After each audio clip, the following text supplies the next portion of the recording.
जय भोलेनाथ। ओम नमः शिवाय। प्यारे भक्तों, आज आप श्रवण करें श्रावण मास महात्म कथा अध्याय 18 और इसके साथ श्रवण करेंगे श्री शिव महापुराण की कथा और अंत में श्रवण करेंगे गुरुवार की व्रत कथा। अब श्रवण करें श्रावण मास महात्म्य कथा अध्याय 18। इस अध्याय में श्रवण करें श्रावण मास के शुक्ला पक्ष की 10वीं तिथि का महात्म्य। सनत कुमार ने कहा, हे भगवान, हे पार्वतीनाथ, भक्तानुग्रह कारक, हे दया सिंधु, अब आप मुझे सावन महीने के शुक्ला पक्ष की 10वीं तिथि का महात्म्य बतलाइए।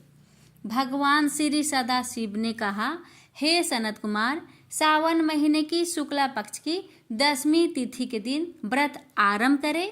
इस प्रकार 12 महीनों तक उत्तम व्रत करके श्रावण शुक्ला 10वीं के दिन इस व्रत का उद्यापन करना चाहिए।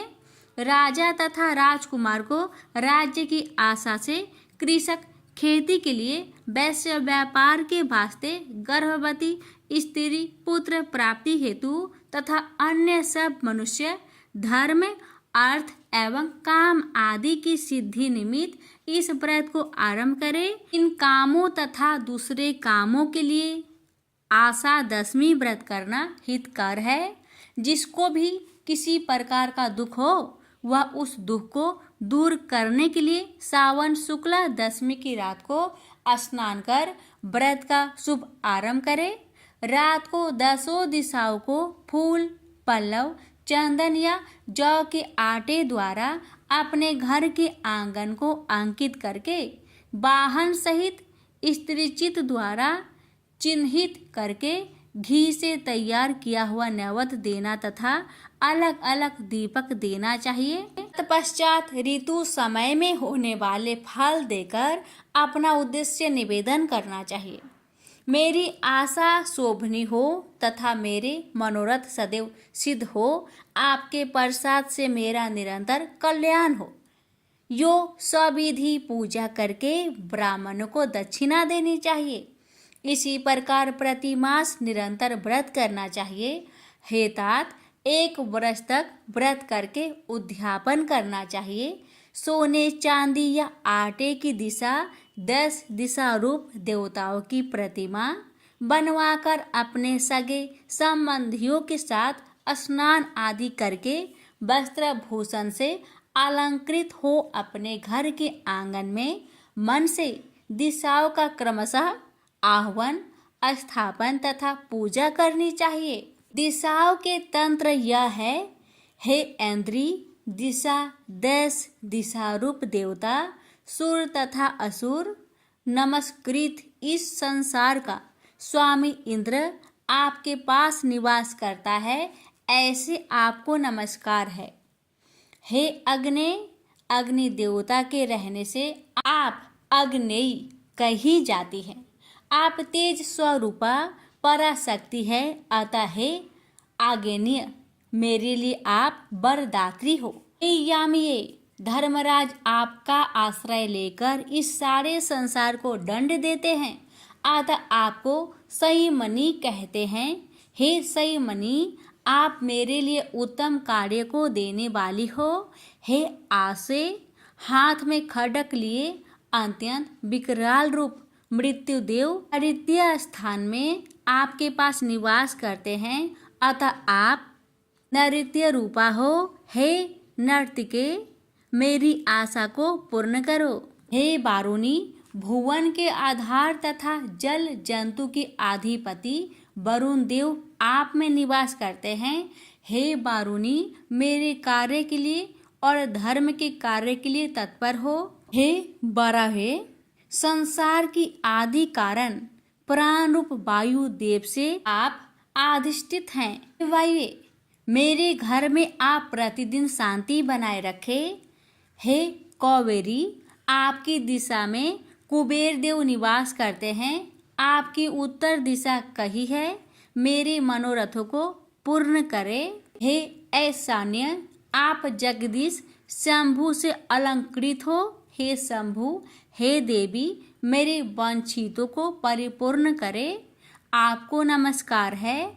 नमस्कार है सारे संसार के ऊपर निवास करने वाले सदा कल्याणदाता सनक, नंदन, सनातन और सनत कुमार आदि मुनियों के साथ रहने वाली आप सदा मेरी रक्षा करे। सब नक्षत्र, ग्रह, तारागण, नक्षत्र माता, भूत प्रेत, विनायक तथा भक्ति युक्त मन से जिन दिग्देवों का मैंने पूजन किया है वह सब देवता सदा मुझे अभिष्ट सिद्धियां देने वाले हो। सांप तथा नेवले से नीचे के लोक में आप सेवित हैं। आज आप मेरे ऊपर नागन नाव के साथ प्रसन्न हो। इस मंत्र को पढ़कर पुष्प धूप आदि द्वारा अर्चन करके अलंकार वस्त्र और फल निवेदन करने चाहिए। वाद्य आदि के नाद से गीत नृत्य आदि मंगलों से तथा नृत्य करने वाली नृत्यगनाओं के नाद से रात को जागरण कर समाप्त करना चाहिए। कुमकुम अक्षत तांबुल दान आदि तथा प्रसन्न मन से उस रात को समाप्त करना चाहिए। प्रातःकाल दोबारा प्रतिमा की पूजा करके उसे ब्राह्मण को दे देना चाहिए। इस विधान द्वारा अर्चन तथा समापन कर प्रणाम करना चाहिए। उसके बाद अपने सगे संबंधियों तथा मित्रों सहित भोजन करना चाहिए। सनत कुमार, इस प्रकार आदर से जो 10वीं का व्रत करता है वह अपनी सब इच्छाओं की पूर्ति कर लेता है। यह सनातन व्रत विशेष रूप से स्त्रियों द्वारा करने का है, क्योंकि संसार में स्त्री श्रद्धा तथा नाना इच्छाओं से युक्त रहती है। हे मुनिश्रेष्ठ, यह व्रत धन, यश, आयुष तथा सब इच्छाओं का फल देने वाला है। हे तात, मैंने तुम्हें इस व्रत के संबंध में बतलाया है। तीनों लोकों में इस व्रत के तुल्य दूसरा कोई और व्रत नहीं है। इस व्रत को रखने वाला स्वेच्छानुसार सब प्रकार कर लेता है। जो मनुष्य 10वीं के दिन दिशाओं की पूजा करते हैं उनके मन की सब इच्छाओं को दिशा देवता सफलीभूत करते हैं। हे सनत कुमार, इसमें विशेष कथन से क्या लाभ? यह व्रत मोक्ष फल का देने वाला है। इसमें सोच विचार नहीं करना चाहिए। बस इतना कहना ही पर्याप्त है कि इस व्रत के तुल्य न कोई व्रत आज तक हुआ है और न आगे होगा। प्रेम से बोलिए हर हर महादेव। जय भोलेनाथ। ओम नमः शिवाय। आगे की कथा सुनिए। सूत जी बोले, हे ऋषियों, जब इस प्रकार प्रजापति ब्रह्मा ने कहा तब उनके वचन को सुनकर आनंद मग्न हो नारद जी ने कहा कि हे ब्राह्मण, आपको धन्यवाद है कि आपने शिव भक्ति वर्धक दिव्य कथा को मुझे सुनाया, जिसमें अरुंधति के दिव्य चरित्र वर्णित है। हे धर्मज्ञ, अब आप मुझे यह बतलाइए कि इसके आगे संध्या ने और क्या तप किया। सूत जी कहते हैं कि जब इस प्रकार नारद जी ने ब्रह्मा जी से पूछा तो उन्होंने कहा, हे विपेंद्र नारद, जब संध्या को देखने मात्र से शिव जी ने मुझ सृष्टिकर्ता को बहुत पटकारा था, तभी से शिव जी की माया से मोहित हो मैं उनसे ईर्ष्या करने लगा और इस चिंता में लगा कि इसी प्रकार के विकार में मैं इन्हें आबुद्ध करूं। तब रति और मदन को देखकर मैं थोड़ा मदयुक्त हुआ। दक्षादि अपने पुत्रों के पास गया और उनसे बोला कि मेरे दक्ष और मरीचि आदि पुत्रों, तुमको ज्ञात है कि स्त्री को देखने मात्र से शिवजी ने मुझे बहुत धिक्कारा था, जिसके दुख से मैं आज तक दुखी हूँ। अतः जैसे भी हो, जब महादेव जी स्त्री ग्रहण कर ले तभी मुझे शांति आवेगी। क्या तुम लोग मेरा यह कष्ट दूर करने के लिए कोई उपाय ना करोगे? मुझे विश्वास है कि तुम मेरे युग पुत्र मेरा दुख अवश्य दूर करोगे। अच्छा, तो अब यह विचार करो कि त्रिलोकी में ऐसी कौन सी स्त्री है जो उनके मन में स्थित होवे और योग मार्ग को जानकर उनको मोहित कर लेवे, क्योंकि मैं जानता हूँ कि उनके मन को तो काम भी मोहित नहीं कर सकता। और शिव योगी स्त्रियों के नाम को भी सहन नहीं कर सकते, फिर वह विवाह कर स्पर्श कैसे करेंगे? हे नारद, मैं अपने पुत्रों से ऐसा कह ही रहा था कि उसी समय रति सहित कामदेव वहां आ पहुंचे। तब मैंने उसकी प्रशंसा कर कहा कि हे काम, तुम दोनों का दाम्पत्य जीवन बड़ा सुंदर है, अतः तुम विश्वकेतु नाम से प्रसिद्ध हो। हे वत्स, अब तुम जगत के हित के लिए शिव जी को मोहित करो, तुम्हारे सिवा दूसरा उन्हें मोहित नहीं कर सकता। महादेव जी पर अनुराग करने से तुम्हारे श्राप की शांति होगी और जगत का कल्याण भी, क्योंकि जब शिव जी को स्त्री और अनुराग होगा तो वे महादेव जी तुम्हें तार देंगे। तुम शिव जी को मोहित करने के लिए एक दूसरी ही स्त्री उत्पन्न करो। हे नारद, तब मदन ने मुझसे कहा कि मैं आपका वचन पालन कर शिव जी को मोहित तो अवश्य कर दूंगा, किंतु स्त्री का निर्माण तो आप ही करें। तब कंदर्प के ऐसा कहने पर मैं और प्रजापति दक्ष इस चिंता में पड़ गए कि किसके द्वारा उन्हें मोहित करूं। फिर तो चिंताग्रस्त मेरी और उनकी श्वासों से जो सुरभित वायु निकली, उसने पुष्प समूहों से भूषित बसंत उत्पन्न कर दिया, जिसकी पुष्पित कमल कांति, पुष्पित ताम्र रस से नेत्र, संध्या के उदित चंद्रखंड सा मुख और सुंदर नासिका थी। उसके काले और घुंघराले केस सूर्य सदृश 2 कुंडलों से शोभित, उन्मत्त गज जैसा अत्यंत मोटा और चौड़ा ऊंचा कंधा, शंख सी ग्रीवा, चौड़ी छाती और उन्नत अग्रभाग था। तब ऐसे सर्वांग सुंदर श्याम सर्व लक्षण संपन्न, देखने योग्य, सबको मोहित करने वाला, काम वर्धक कुसुम सदृश बसंत के उत्पन्न होने पर सुगंधित वायु बहने लगी और वृक्ष पुष्पित हो गए, जिन पर बैठी हुई कोयले पंचम मीठे स्वर से बोलियां बोलने लगी और स्वच्छ सरोवरों में कमल खिल गए।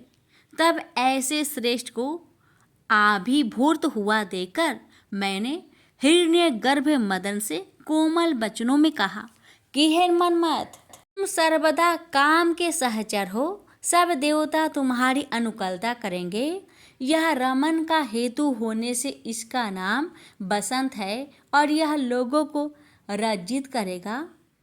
मलयाचल इसका श्रृंगार करेगा और तुम्हारा इसका सर्वदा मित्र भाव होगा तथा यह सदैव तुम्हारे बस में रहेगा। रति की कादी भाव से युक्त 64 कला तेरी प्रसन्नता करेगी। अतः हे काम, तुम अपने इस बसंत आदि सहचरों सहित रति को साथ लेकर शिव जी को मोहित करने का उद्योग करो। फिर सप्तनिक काम से प्रसन्न हो मेरे चरणों में प्रणाम किया और महादेव जी के स्थान को चला गया। ब्रह्मा जी कहते हैं कि वहां जाकर काम ने प्राणियों को मोहित करने वाला अपना प्रभाव फैलाया। बसंत ने भी उसका साथ दिया। रति के साथ कामदेव ने शिव जी को मोहित करने के लिए अनेकों प्रकार के यत्न किए, जिससे सब जीव तो मोहित हो गए, परंतु गणेश जी सहित शिव जी बस में न आए। उनके सारे प्रयत्न व्यर्थ हो गए और वह मद से रहित हो अपने स्थान को गया। तब उसने उदास भाव से मेरे पास आ प्रणाम कर मुझसे कहा, हे ब्राह्मण, मैं शंभु को मोहने योग्य नहीं हूँ और किसी की शक्ति नहीं है जो उन्हें मोहित कर सके। तब उसकी ऐसी बहुत सी बात सुनकर मैं चिंता मग्न हो गया और बड़े दुख का श्वास लेने लगा। इससे बहुत ही भयंकर बलिगण प्रकट हो गए। उन्होंने कोलाहल कर असंख्यों की संख्या में पटह आदि अनेकों वाद्यों को बजाने और मारो काटो शब्द करना आरंभ कर दिया और मुझे भी मारने काटने दौड़े। तब वहां मेरे सम्मुख स्थित काम ने उनको हटाया और मुझसे कहा कि हे प्रजानाथ, इन भयंकर विकराल वीरों को आपने कहाँ से उत्पन्न कर दिया? इनका क्या काम है और ये कहाँ रहेंगे? हो तो इनको मेरे हवाले कीजिए। यह सुनकर मुझ ब्रह्मा ने उन्हें कर्म में नियुक्त कर दिया। काम से कहा कि ये उत्पन्न होते ही मारे मारे करने लगे। इससे इनका नाम मार हुआ। हे काम, ये सर्वदा तुम्हारे बसवर्ती रहेंगे। तुम्हारी सहायता करना ही इनका मुख्य कार्य होगा और ये सर्वदा ज्ञानियों के ज्ञान मार्ग के बाधक हुआ करेंगे। मेरा यह वचन सुनकर रति और काम कुछ प्रसन्न हुए। तब मैंने उनसे कहा कि अब तुम फिर शिव जी को मोहित करने के लिए जाओ। काम ने कहा, मैं आपकी आज्ञा को अपना गौरव समझकर जाऊंगा तो अवश्य, किंतु यह निश्चित है कि उनको मोहन नहीं होगा और मुझे भय है कि वे कहीं मेरे शरीर को भस्म न कर दे। यह कहकर काम अपने बसंत रति और मारगन को साथ लेकर जी के स्थान को गया और उन्हें मोहित करने के लिए बहुत से उपाय किए, किंतु वे परमात्मा शिव को मोहित न कर सके। फिर वह काम लौटकर मेरे पास चला आया और गर्व तथा हर्ष से रहित निरुत्साह हो मारगनों सहित मुझे प्रणाम कर मेरे समीप में आ बैठा और बोला कि हे ब्रह्मा जी, यदि आपकी यही इच्छा है तो शिव जी को मोहित करने का कोई दूसरा उपाय कीजिए। मैं अपने स्थान को चला जाता हूँ। ये तो कहिए कि शिव जी ने कृपा कर मेरे शरीर को नहीं जलाया। बृहस्पतिवार व्रत कथा। प्राचीन काल में एक ब्राह्मण रहता था। वह बहुत निर्धन था। उसके कोई संतान नहीं थी। उसकी स्त्री बहुत मलिनता के साथ रहती थी। वह स्नान न करती। इससे ब्राह्मण देवता बड़े दुखी थे। बेचारे बहुत कुछ कहते थे, किंतु उसका कुछ परिणाम न निकला। भगवान की कृपा से ब्राह्मण की स्त्री के कन्या रूपी रत्न पैदा हुआ। कन्या बड़ी होने पर प्रता स्नान करके विष्णु भगवान का जाप हुआ। बृहस्पतिवार का व्रत करने लगी। अपने पूजन पाठ को समाप्त करके विद्यालय जाती तो अपनी मुट्ठी में जौ भर के ले जाती और पाठशाला के मार्ग में डालती जाती। जब ये जौ स्वर्ण के हो जाते, लौटते समय उनको बीनकर अपने घर ले आती थी। एक दिन वह बालिका सूप में उस सोने की जौ को फटक कर साफ कर रही थी कि उसके माता ने देख लिया और कहा, हे बेटी, सोने की जौ के लिए सोने का सूप होना चाहिए। दूसरे दिन बृहस्पतिवार था। इस कन्या ने व्रत रखा और बृहस्पति देव से प्रार्थना करके कहा, मैंने आपकी पूजा सच्चे मन से की हो तो मेरे लिए सोने की सूप दे दो। बृहस्पति देव ने उसकी प्रार्थना स्वीकार कर लिए। रोजाना की तरह वह कन्या जौ फैलाती हुई जाने लगी। जब लौटकर जौ बीन रही थी तो बृहस्पति देव की कृपा से सोने का सूप मिला। उसे वह घर ले आई और उसमें जौ साफ करने लगी, परंतु उसकी माँ का वही ढंग रहा। एक दिन की बात है कि वह कन्या सोने के सूप में जौ साफ कर रही थी। उस समय उस शहर का राजपुत्र वहां से होकर निकला। इस कन्या के रूप और कार्य को देखकर मोहित हो गया तथा अपने घर आकर भोजन तथा जल त्याग कर उदास होकर लेट गया। राजा को इस बात का पता लगा तो अपने प्रधानमंत्री के साथ उसके पास गए और बोले, हे बेटा, तुम्हें किस बात का कष्ट है? किसी ने अपमान किया है अथवा और कोई कारण हो सो कहो, मैं वही कार्य करूंगा जिससे तुम्हें प्रसन्नता हो। अपने पिता की राजकुमार ने बातें सुनी तो वह बोला, मुझे आपकी कृपा से किसी बात का दुख नहीं है। किसी ने मेरा अपमान नहीं किया है, परंतु मैं उस लड़की से विवाह करना चाहता हूँ जो सोने की सूप में जौ साफ कर रही थी।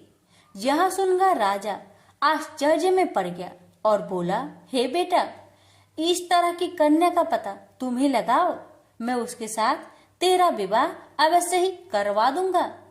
राजकुमार ने उस लड़की के घर का पता बतलाया। तब मंत्री उस लड़की के घर गए और ब्राह्मण देवता को सभी हाल बतलाया। ब्राह्मण देवता राजकुमार के साथ अपनी कन्या का विवाह करने के लिए तैयार हो गए तथा विधि विधान के अनुसार ब्राह्मण की कन्या का विवाह राजकुमार के साथ हो गया। कन्या के घर से जाते ही पहले की भांति उस ब्राह्मण देवता के घर में गरीबी का निवास हो गया। अब भोजन के लिए भी अन्न बड़ी मुश्किल से मिलता था। एक दिन दुखी होकर ब्राह्मण देवता अपनी पुत्री के पास गए। बेटी ने पिता की दुखी अवस्था को देखा और अपनी माँ का हाल पूछा। तब ब्राह्मण ने सभी हाल कहा। कन्या ने बहुत सा धन देकर अपने पिता को विदा कर दिया। इस तरह ब्राह्मण का कुछ समय सुखपूर्वक व्यतीत हुआ। कुछ दिन बाद फिर वही हाल हो गया।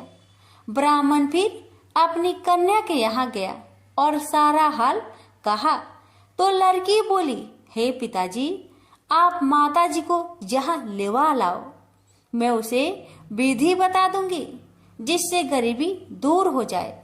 वह ब्राह्मण देवता अपनी स्त्री को साथ लेकर पहुंचे तो अपनी माँ को समझाने लगी, हे माँ, तुम प्रातःकाल प्रथम स्नान आदि करके विष्णु भगवान का पूजन करो तो सब दरिद्रता दूर हो जाएगी।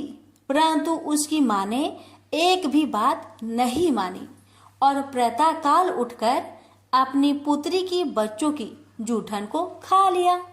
इससे उसकी पुत्री को बहुत गुस्सा आया और एक रात को कोठरी से सभी सामान निकाल दिया और अपनी माँ को उसमें बंद कर दिया। प्रातःकाल उसे निकाला तथा स्नान आदि करा के पाठ करवाया तो उसकी माँ की बुद्धि ठीक हो गई और फिर प्रत्येक बृहस्पतिवार को व्रत रखने लगी। इस व्रत के प्रभाव से उसके माँ बाप बहुत ही धनवान और पुत्रवान हो गए और बृहस्पति जी के प्रभाव से इस लोक के सुख भोग कर स्वर्ग को प्राप्त हुए। भी मिलकर बोलिए, विष्णु भगवान की जय।